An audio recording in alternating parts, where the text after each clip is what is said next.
Today's topic and today's guest is David Allen, and he's the author of Getting Things Done, the Art of Stress-Free Productivity. Getting Things Done, the Art of Stress-Free Productivity. And I'm going to be absolutely honest and transparent here. It's been an absolute joy doing research for today's webinar, and I'll tell you why. David's book is one of the more important business books in history. He's sold millions and millions of copies of this book. It's actually been translated into 30 different languages. And today it's been trained in over 90 different countries, the Getting Things Done methodology. So it's a spectacularly successful book. The other thing that's kind of interesting is I think David's one of the world's most interesting men. Before the age of 35, he'd had 35 different professions.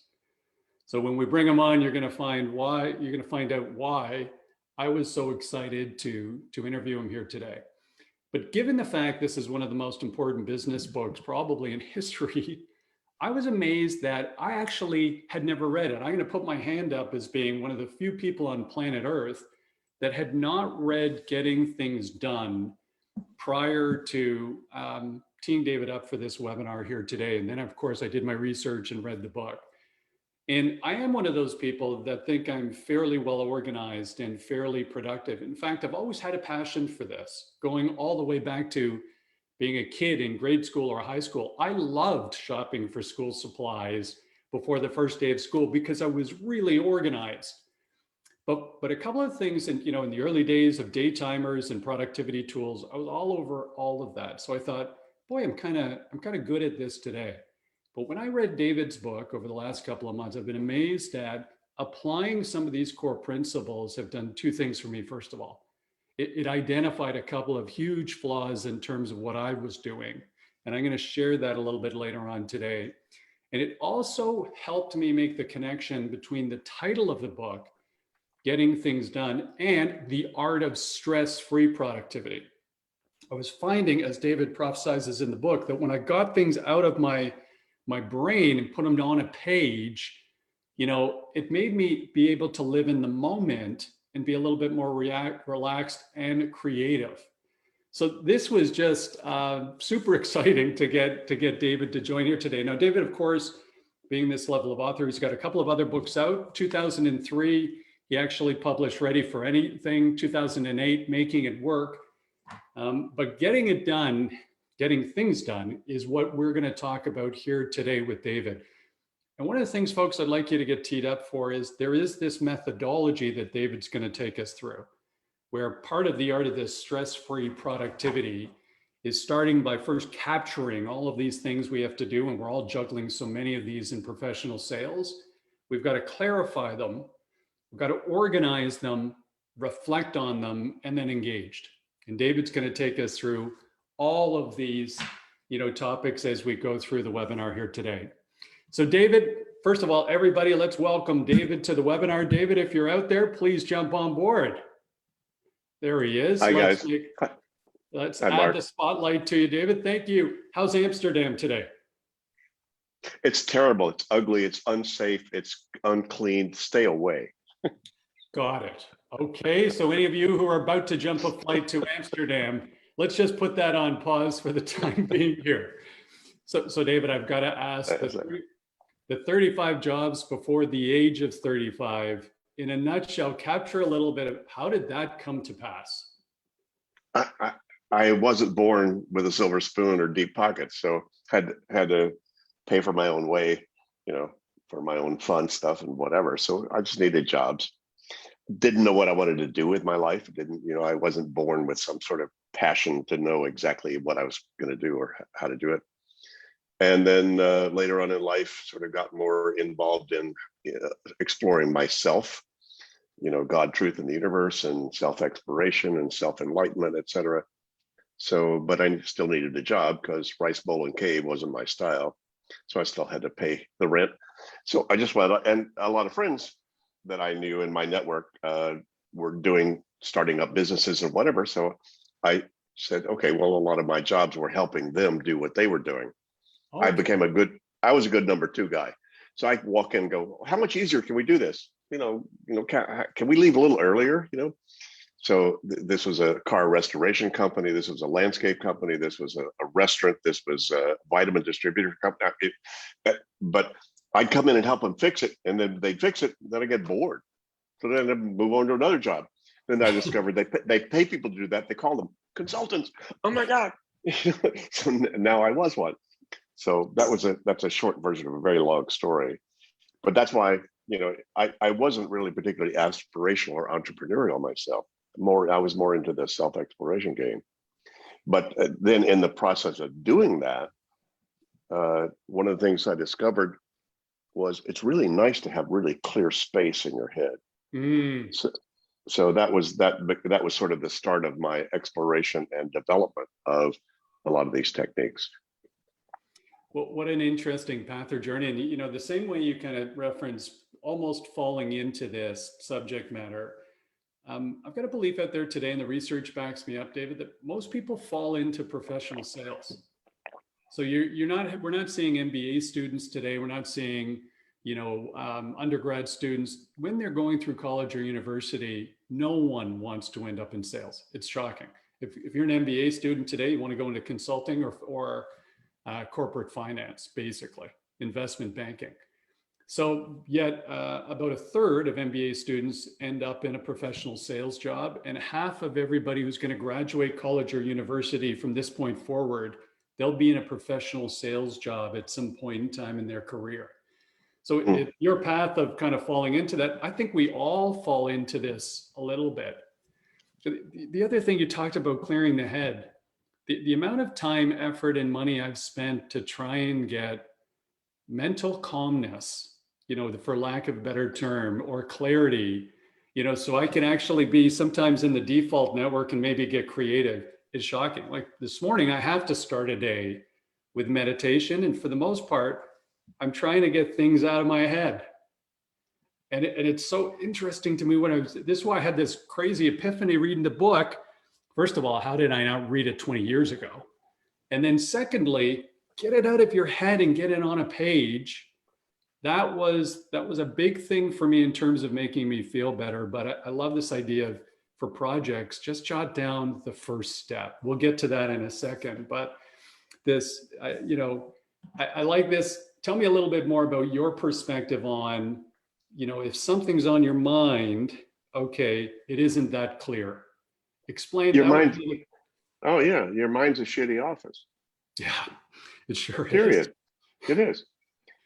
Your brain evolved over gazillion years to use long-term history and pattern recognition. Oh, there's a thunderstorm. There might be a tiger over there. There are berries in that bush. My baby's crying. And everybody listening and watching this right now is using that. And the computers are not even close. They're starting to try to, replicate, how you walk into and understand what's going on in an environment.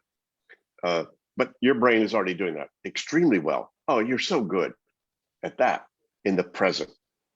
And you go to the store for lemons, and you want 6 lemons, you come back with 6 things, but no lemons. What happened? What, you were just trying to use your head as your office. And, I discovered 35 years ago experientially, but now the cognitive scientists have validated that the number of things your mind can handle in terms of remembering, reminding, prioritizing, and managing the relationships between them, 4. That's it. Wow. As soon as you have more than 4 things on your mind, you're going to sub-optimize your cognitive ability. You're going to be driven by latest and loudest. You're going to not do very well on tests as people that have a really clear head. And so, I discovered years ago the algorithm about how to get your head clear. And salespeople, come on, how many things are on a salesperson's mind? How many things that they did that they haven't cleaned up yet? How many things do they want to do? How many things should they be doing? How many, God, oh my God, not only that, especially if you've moved up the chain. So not only are you making sales, but you're trying to manage other people making sales. Oh my God, now you've added multiple levels of complexity to the number of things that you have to, that are spinning around in there that could wake you up at 3 o'clock in the morning when you can't do spit about them. have you ever nailed what we battle with on a regular basis?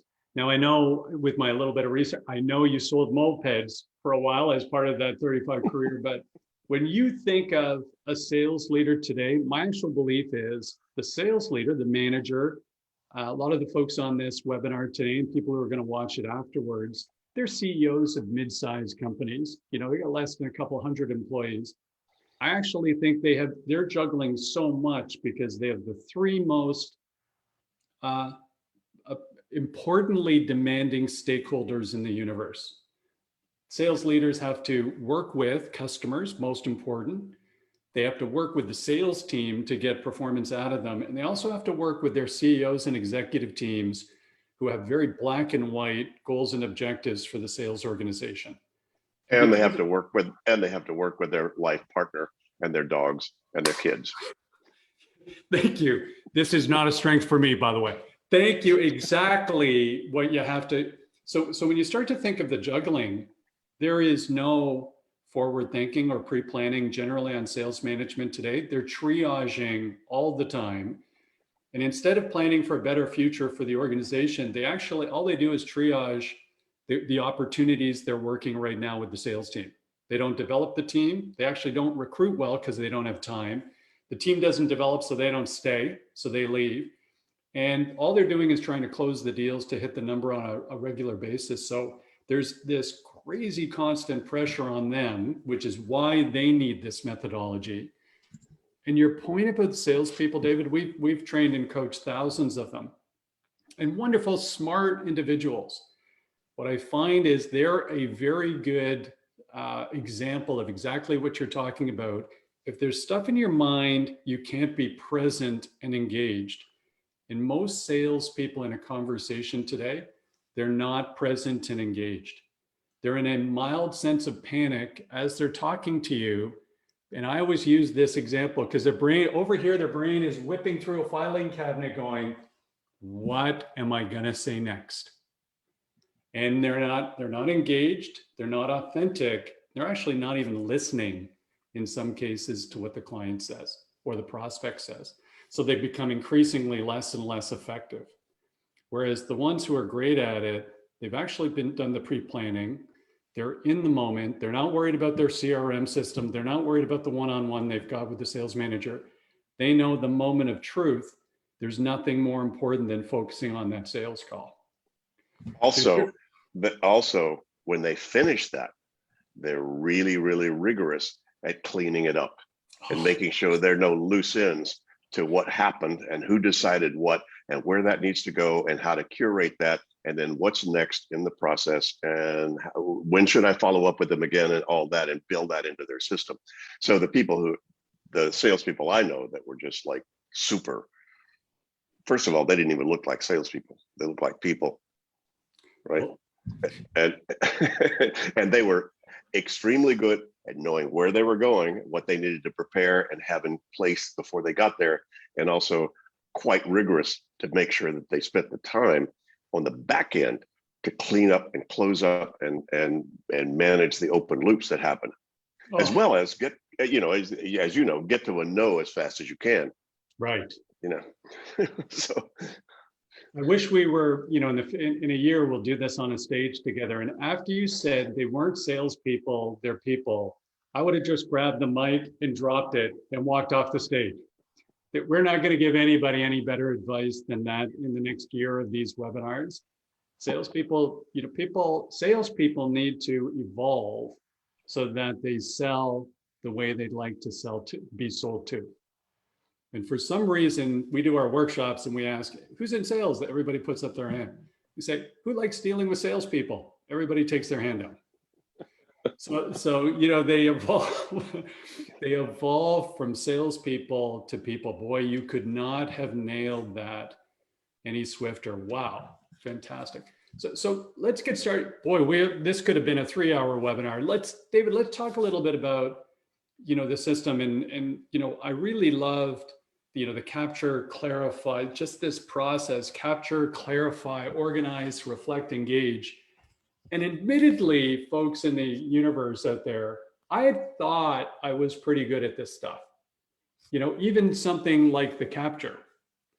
I thought I was pretty good at the capture, but there's these nuggets that in David's book that I think you've got to glean onto.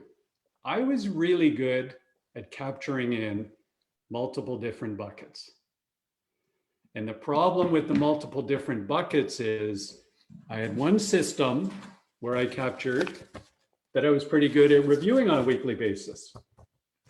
I had a couple of other capture buckets that were convenient because I'd be in an airport and I'd capture something like my notes section on the Samsung. I never went back to it. There was genius all over this thing. I never went back to it. It was so infrequent that I ever went back. It was only when I was adding something else. Tell us a little bit about the capture stage of the process, the first process, David, and a couple of things we want to make sure, do's and don'ts so that we can actually execute on it. Well, capture is a profound thing to begin with that is absolutely required, that you get everything that has your attention. And what has your attention are not necessarily things that you have to do something about. It might be a crazy idea. It might be an opportunity. It might be a piece of junk mail. It might be whatever, but you're getting a lot of stuff right in there. You just need to make sure all that comes into some place that's not lost. And to your point, the digital world can be a black hole where some of that stuff can go into, because you have to go to step 2 and 3 in order to really be able to get that stuff off your mind. Initially, it'll get you off your mind to be able to, write it down or whatever. And my capture is basically low tech. So I carry a little wallet around with me, have for 35 years with a great little pin. It's all got my cards, it's got a pin, it's got a whatever. So, my best ideas don't happen where I'm going to implement the idea, but I just need to grab the idea wherever it shows up, park it there. Then later on, I need to make sure I do something with that. You'll notice there's only one note in there right now.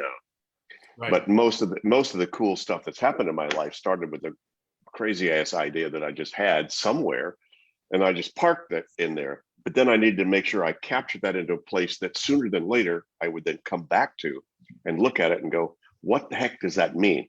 Is that something real? Or, oh my God, I throw away probably 80% of the notes I take, but I don't know which 80% to throw away when I'm taking them. Because when I'm taking them, I'm going, I'm smart, I'm a cool guy, that's, yada, yada. Then later on, I have to move into a new executive consciousness and then make decisions about it. That's the clarify step, that's step 2.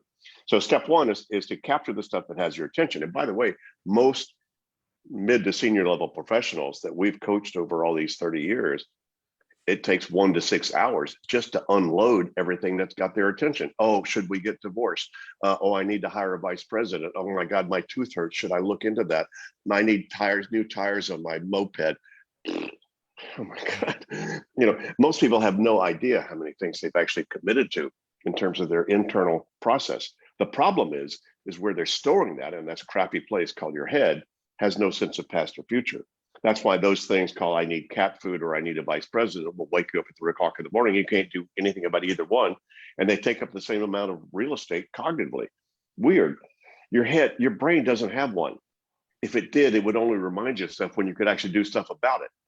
Your brain's a fabulous servant, but it's a crappy master. And most people are letting their heads run them. You need your spirit, your intuition, your strategic thinking to run you, not that thing called your mind. God, it's a crappy thing. It's fabulous. Thank God that we have it, because it lets us figure out stuff that we want to figure out. It lets us see how do we get to here from there. It lets us, we do fabulous stuff with the mind, but don't let it run you. It's just a great servant.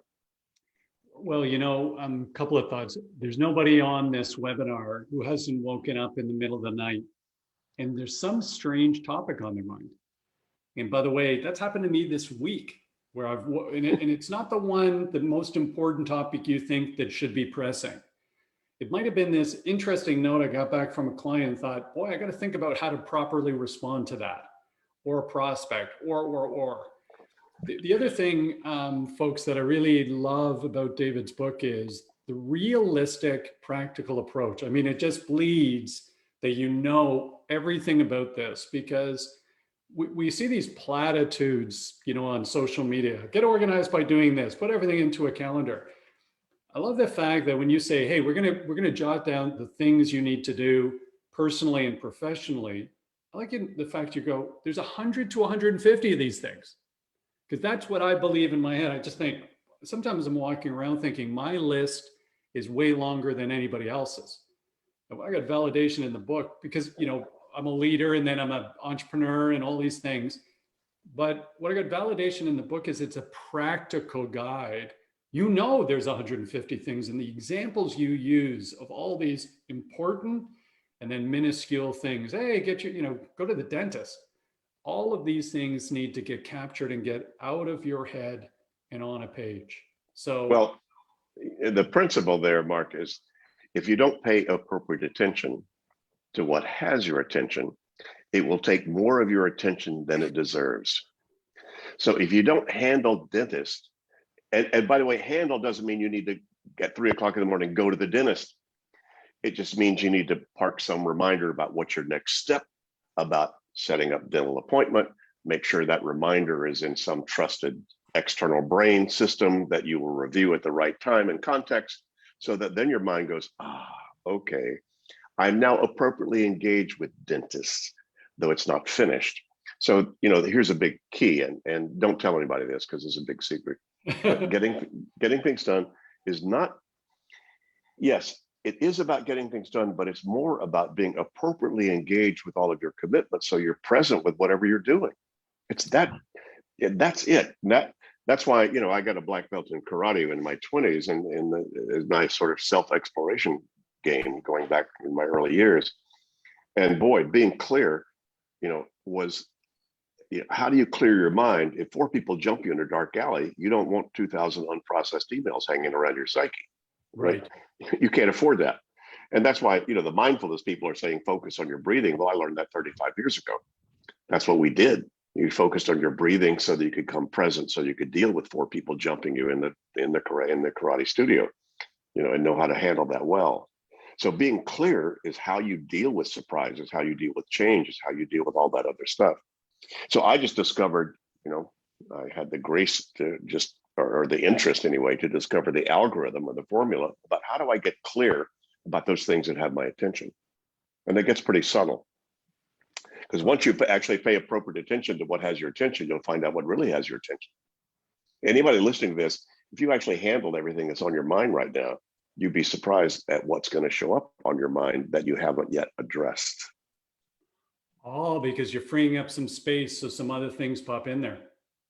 Yeah, and the more subtle things. Once you actually get your day-to-day and your week-to-week under control, you go, oh, wait a minute. Do I really want this job?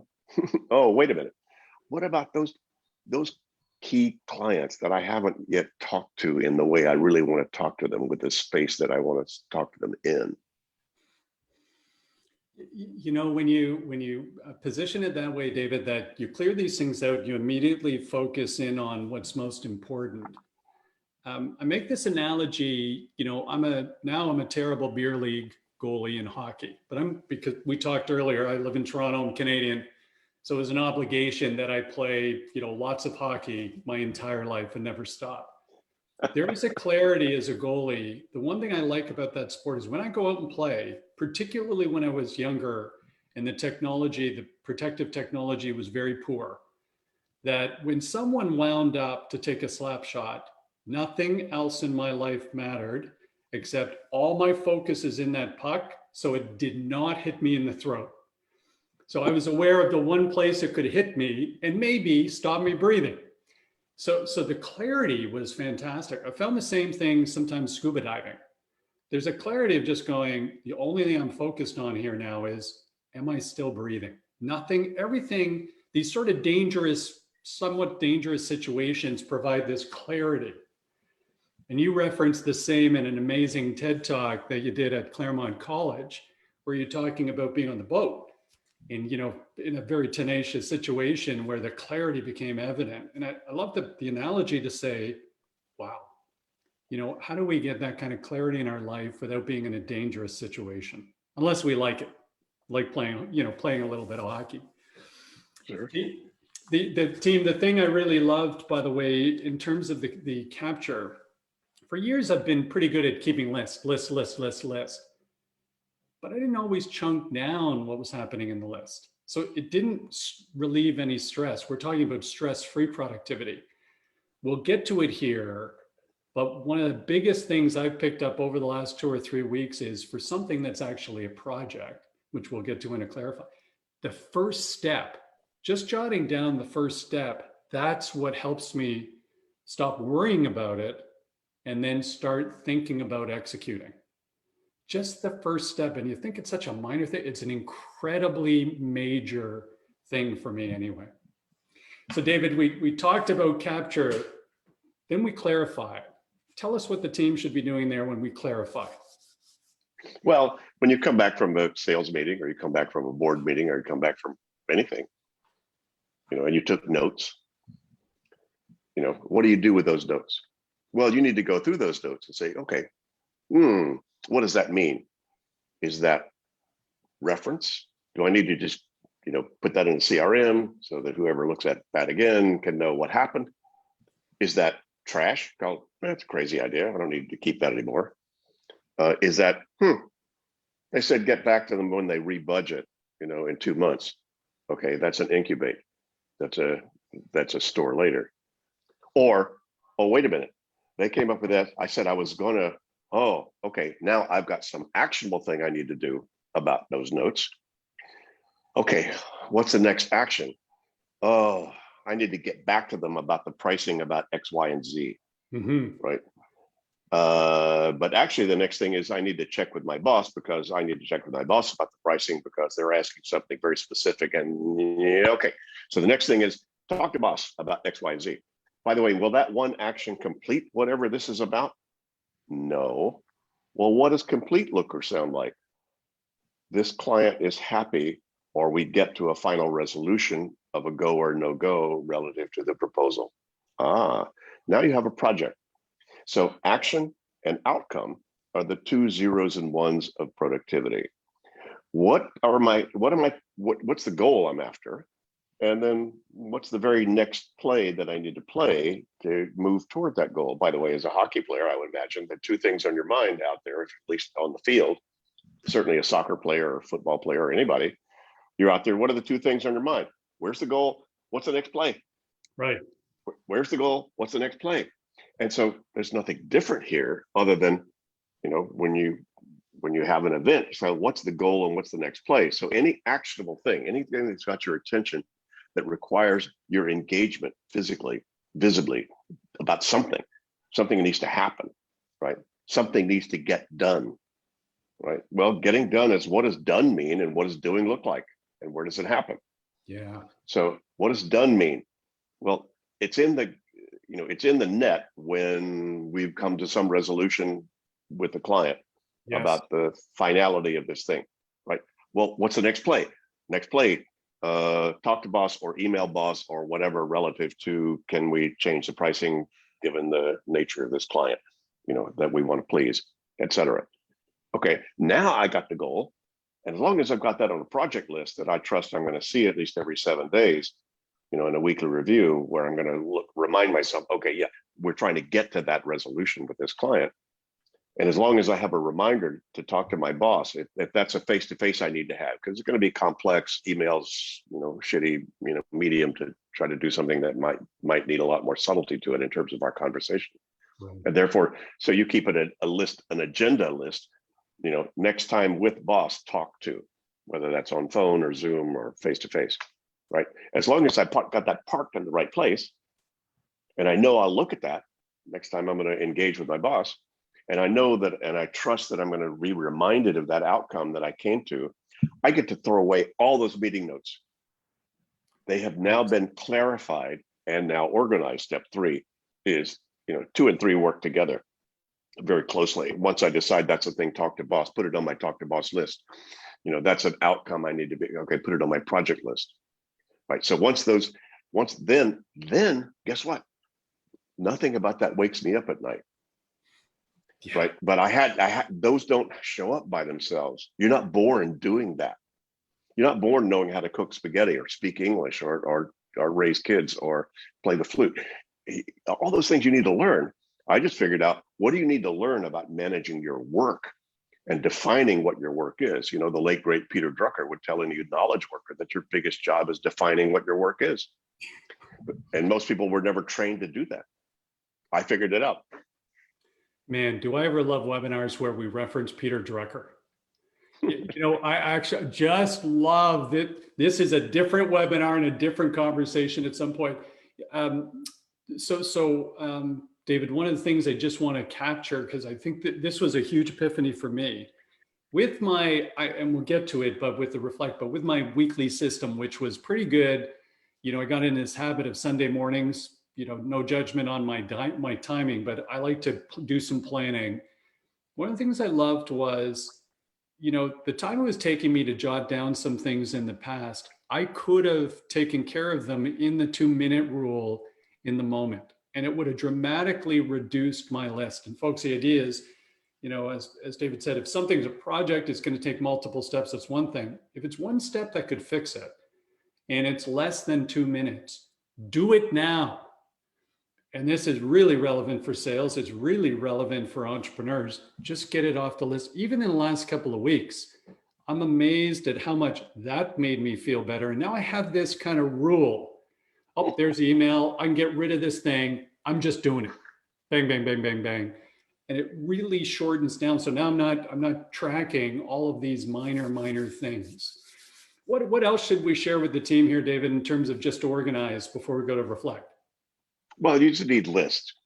You need some sort of a list manager. I'm sure any successful salesperson or executive has some sort of a list manager already, whether that's a to-do list. But back to your point, most to-do lists are incomplete lists of unclear stuff that produce as much stress as they relieve, because you keep looking at it and you haven't made these decisions we just talked about. What's the next action? Yeah. Look at a typical to-do list. You see things like mom. Oh, good. Yeah. You probably had one, so that's good historical data. Why'd you write it down? Oh, her birthday's coming. Yeah, well, what are you going to do about her birthday? Oh, good. I don't know. All right. So bank, yeah, that's on your list. There are plenty of banks. Why'd you write it down? I need to see if we can extend our credit line or whatever. But in other words, you're looking at stuff where you haven't finished your thinking about it. And if you haven't finished your thinking about it, there's a subliminal part of you that keeps spinning. The little rat in the cage keeps spinning. It can't stop. What am I going to do about it? What am I going to do about it? The credit line, mom's bank, mom's birthday, adopt, divorce, vice president, tooth. It's just a weird, squirrel cage of stuff going on in people's minds, which is where most of the stress is coming from. It doesn't come from overwhelm. If you're overwhelmed, you fix it. It's the real stress is coming from what I call now ambient anxiety. It's that weird compilation of those hundreds of things that are open loops that people haven't finished their thinking about. They're still committed to do something about or care about. And that's getting that inventory really clear. And so again, once you go through the clarify process, if you can't finish it in 2 minutes, the second thing is, can you delegate it? And a lot of the managers and other people who are dealing with other people are not even that. It might even need to go to a peer or to one of your colleagues. Who needs to handle this next step better than you and should do that, and that needs to be handled as well. And certainly all the thousands of hours I spent one-on-one coaching executives, when I get them to say, can that be delegated, man, you'd be amazed how many things they haven't offloaded yet, because they couldn't offload it until they figured out what the next step was. Right. So once they figured out the next step, the next step, I could get my assistant to do that. I could get my colleague to do that. I could get my boss to do that. And so once they go through the clarify process, then they can finish a lot of stuff in 2 minutes. They can delegate a lot of stuff.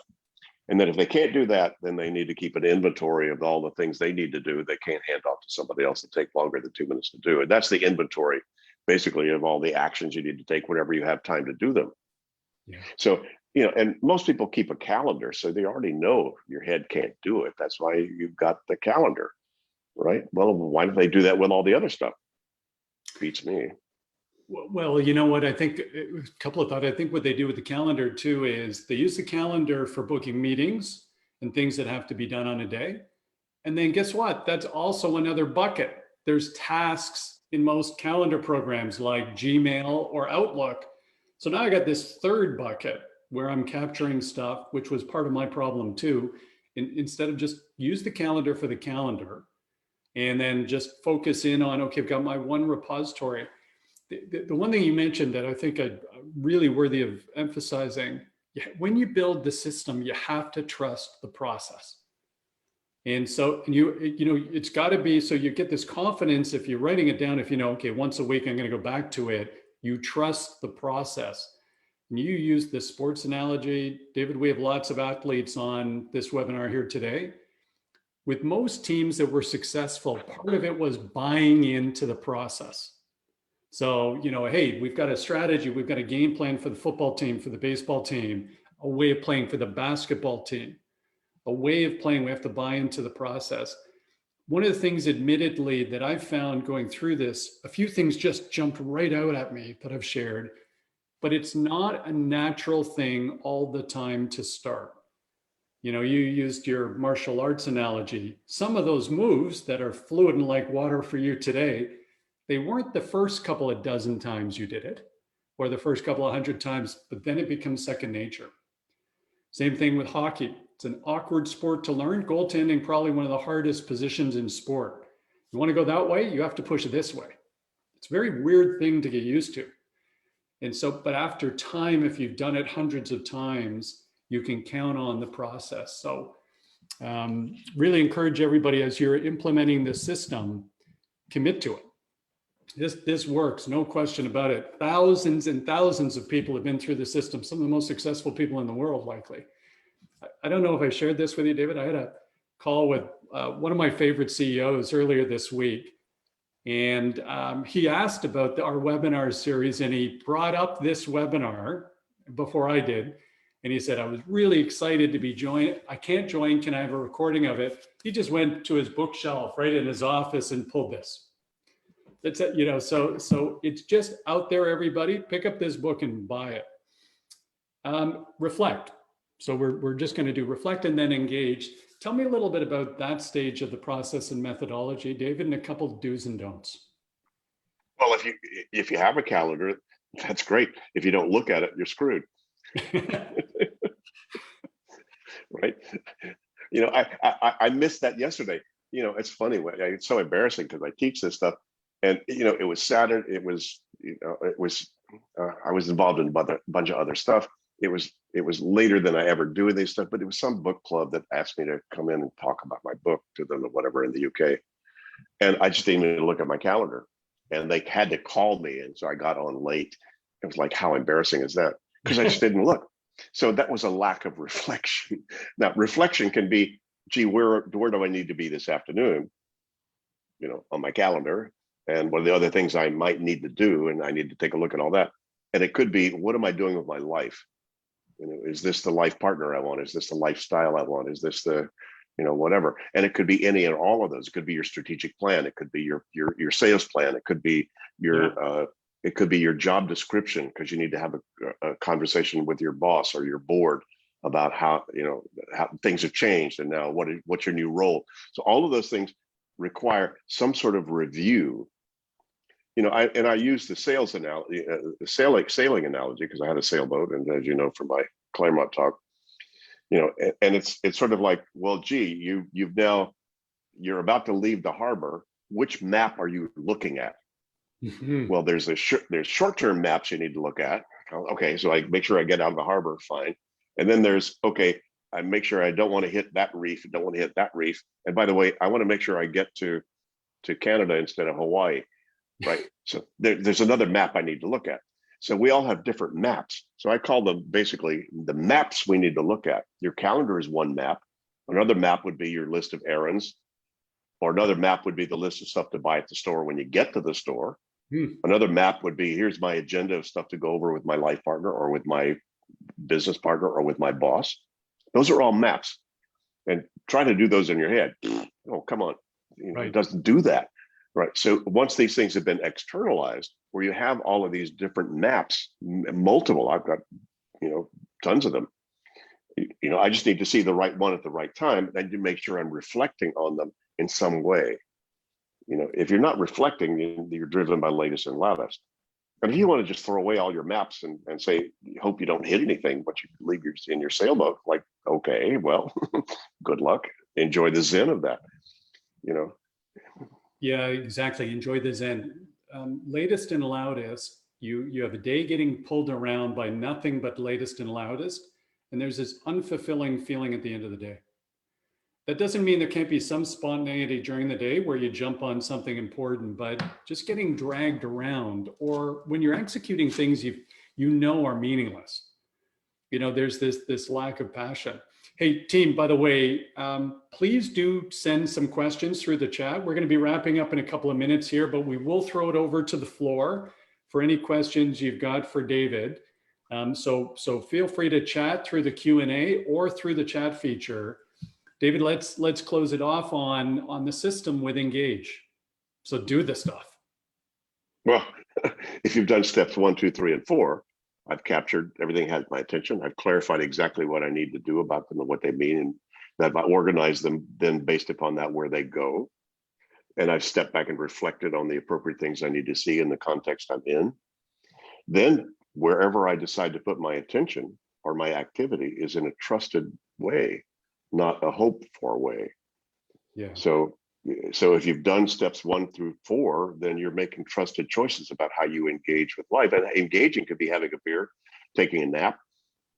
Productivity's got a bad rap about it. It's got a bad, everybody thinks that means work harder. No, if you're trying to go to a party and not have fun and you don't have fun, it's an unproductive party. If you're trying to rest and relax or have fun with your kids this afternoon and you don't, that's an unproductive afternoon.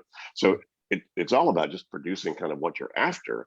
So if you want to feel confident about your choices, then you have to do steps. You have to capture, clarify, organize, and reflect. And by the way, I didn't make those up. I just recognize those. Mm-hmm. That's what you do when you get your kitchen under control or your consciousness under control or your company under control. Is you identify what's off, you clarify what they mean, and then what you need to do about them. You organize the results of that, have some sort of review and reflection process in terms of where the status of all that, so that then you're making trusted choices. That's all it is. Yeah, I love those examples in the book. You pick one about going out for dinner with friends and how it kind of goes through this natural process. Here's a silly question before we pass it over to the group, David. So gang, we'll summarize, but we've talked about capture, clarify, organize, reflect, and engage. I don't know if it's me, maybe it's, my age, maybe it's something.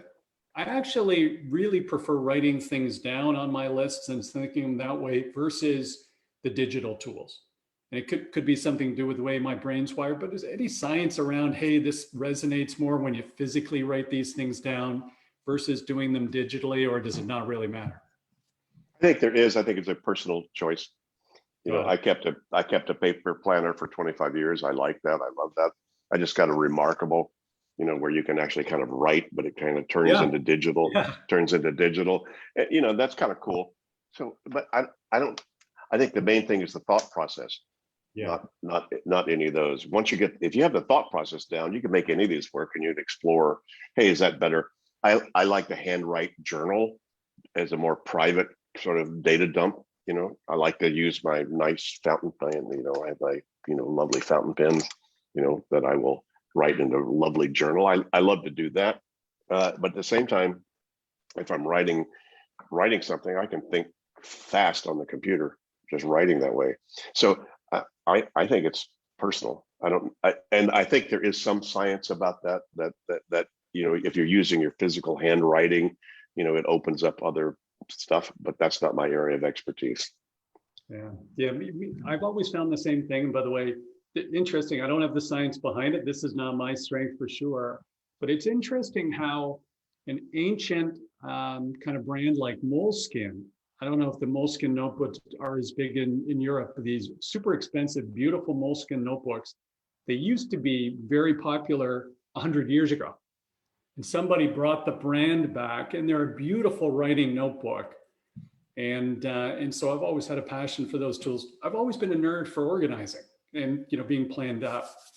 Hey team, let's put it out to the group here. Neil, can you organize the questions and fire 1 or 2 questions out to David that people have chatted for us? Any questions the gang's got for David as we wrap things up here in a few minutes?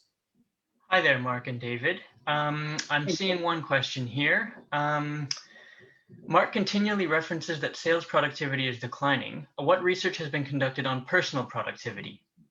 I don't know. I think this over to David. It always feels like everybody I meet thinks there's an opportunity to improve personal productivity. But any comments on that, David? Are we getting better or worse as business professionals? I have no idea. Yeah, that's a tricky I have no question. idea. I just know, if you look around and say, what could you get done with the tools that you have? I think the word processor and the spreadsheet, exponentially increase productivity. Simply because you could use the tool to do a whole lot more that 25 other people couldn't do, before that tool was there.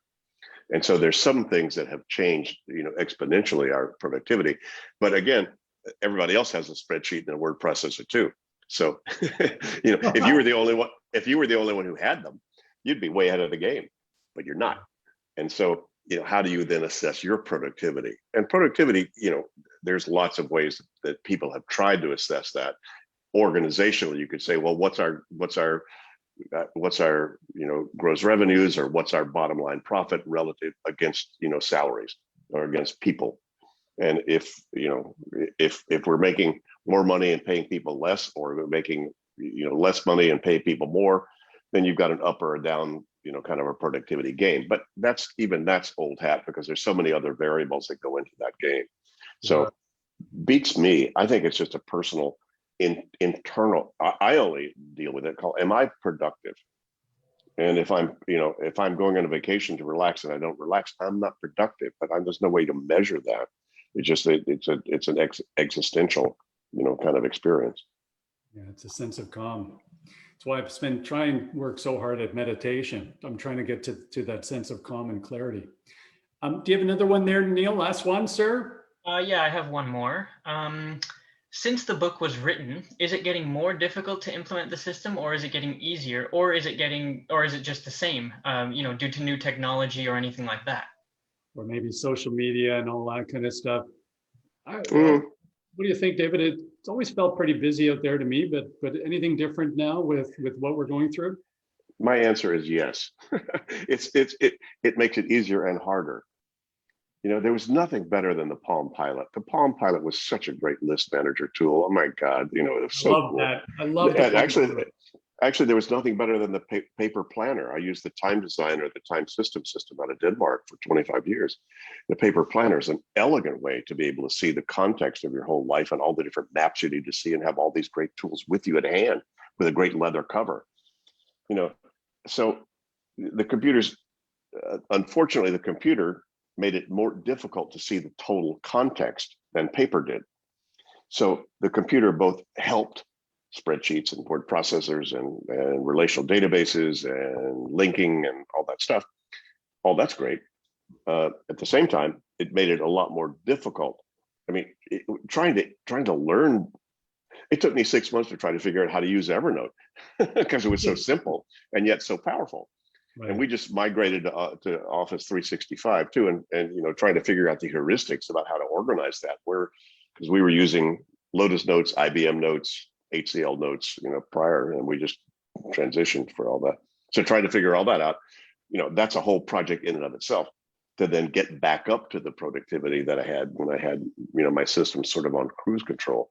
So I think it's both. I think if you know what you're doing, it's a great time to be alive. Fabulous tools. I mean, come on, we're talking to each other. I'm in Amsterdam, you're Toronto. I mean, yeah, how cool is that? At the same time, people are going, oh my God, now I have to work from home, and I got my kids bothering me, and my dog showing up in the background, and I can't. Oh my God, so I think it's again another personal issue. But I think since the book was written, the methodology hasn't changed. What's changed is how many people are need it more now.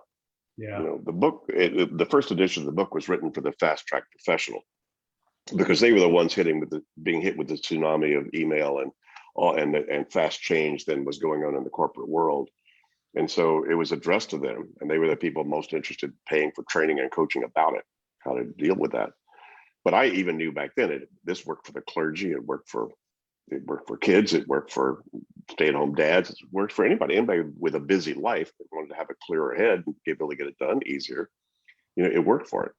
So my second edition, in 2015, nothing changed about the methodology. What changed was the audience I was talking to, because it was a much larger audience. And that's what's really changed, is how many people out there, because as organizations have gotten flattened, I don't know, I would imagine in the sales world as well, it's a lot flatter, that they're expecting the salespeople to be able to manage themselves a whole lot more than they used to. They don't have to, anybody managing them doesn't have the time to hold their hand. They need to make sure, all that's happening. So, even down the food chain, people are needing to manage themselves a lot more. And, even now, the way the world is changing with self-organizing organizational models like holacracy and so forth. And not only that, the number of people who are now becoming subcontracting as opposed to being in the hierarchy. And they have to then manage their own business and their own life and then whatever, that's just increased, voluminously how many people need to have this sort of self-management technology under their belt, because there's nobody, they can't trust there's a structure they can walk into that's going to hold them, that's going to, keep them in line. Yeah. Think of all those people, the importance of being able to focus on what's most important. Now that we have this contractor mentality or independent consultant mentality. David, I can't believe our time is over. What a fantastic conversation, and thank you. The joy of me doing this stuff is just my own learning. Wow. Have I learned a ton today, even after having read the book? But there's lots of folks who are going to watch this today, David, and then also folks who are going to watch us in the future. How do they get a hold of you or learn more if they want more?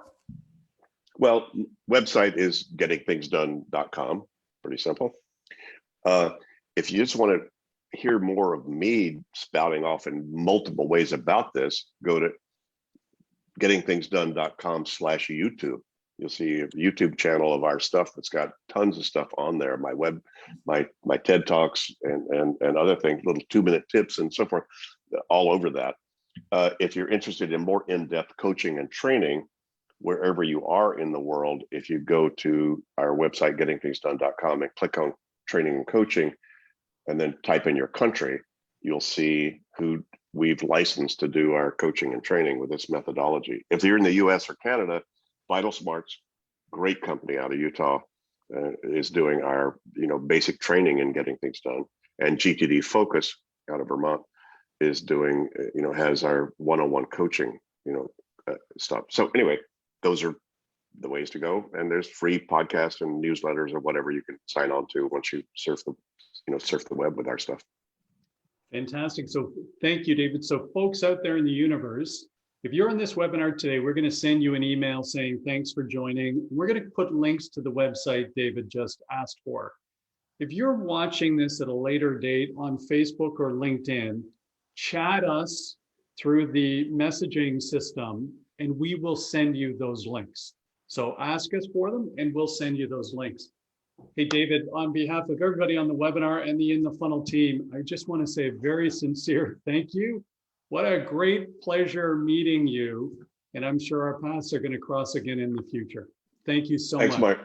Thanks, Mike. This was fun. Thanks for the invitation.